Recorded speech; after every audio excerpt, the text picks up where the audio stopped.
আসসালামু আলাইকুম এভরিওয়ান। তো বাসায় বসে গেম খেলতেছিলাম, তো হঠাৎ আমার বন্ধু জিহাদ আমার কল দিল যে বন্ধু আয় যে ঘুরে আসি, কিন্তু কোথাও যাবো সেটা বলে নাই। বন্ধু আমার বাইক না ফাইম রে নিয়ে বাইক ডাইক নিয়ে একদম আমার বাসায় হাজির নিয়ে যাইবই, কিছু করার নাই। তো যেমন কথা তেমন কাজ, বের হয়ে গেলাম বাসা থেকে।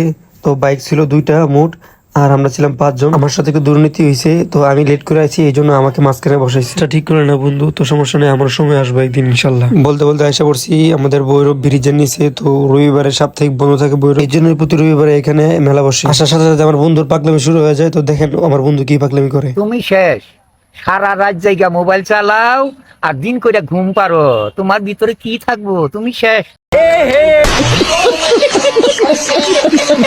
এই হলো আমার শয়তান বন্ধুর অবস্থা। তারপর আমার বন্ধুর অনেক জোর জোর করে জালমুড়ি খাওয়া, তো আমাদের বন্ধু এখন আমার জালমুড়ি খাওয়াবে। মামা একটা 20 টাকা মরে দাও। 20 টাকা মরে দিত কারেতে 20 টাকা মরে দিত না 5 জন মানুষ আমি হাওয়াই দিছি। অবশেষে অনেক যুদ্ধের পর আমার বন্ধু 20 টাকার মুড়ি কিনলো, কিন্তু কষ্ট বেশি 20 টাকার মুড়ি কিনো সে আজকে স্টোরি দিব বন্ধু সবাই খাওয়াইতেছে। কিন্তু বা বিশ্বাস করেন মুড়িটা তো ঝাল, যা বলার বাইরে। ঝাল তো হবারই কথা, বন্ধু তো খাওয়াইছি ব্রেকআপ ঝাল মুড়ি। বন্ধু ব্রেকআপ ঝাল মুড়ি খাওয়া অবস্থা তুমি টাইট করে লাইছে, এখন আর থাকা যাবে না, এখান থেকে চলে যাবো। তারপর আসে বললাম ব্রিজের উপরে ছবি তোলার জন্য। তো ওয়েদারটা অনেক জোস, ওয়েদারটা দেখেন, এখানে অনেক ছবি টবি তুলছি। ছবি তোলা শেষ, আমার সোনার বাংলাদেশ, এখন বাসায় চলে যাবো। বাসার উদ্দেশ্যে রওনা হলো। বলতে হবে ছোটখাটো ঘোরাটা কিন্তু অনেক মজাই লাগছে। আল্লাহ হাফেজ এভরিওয়ান।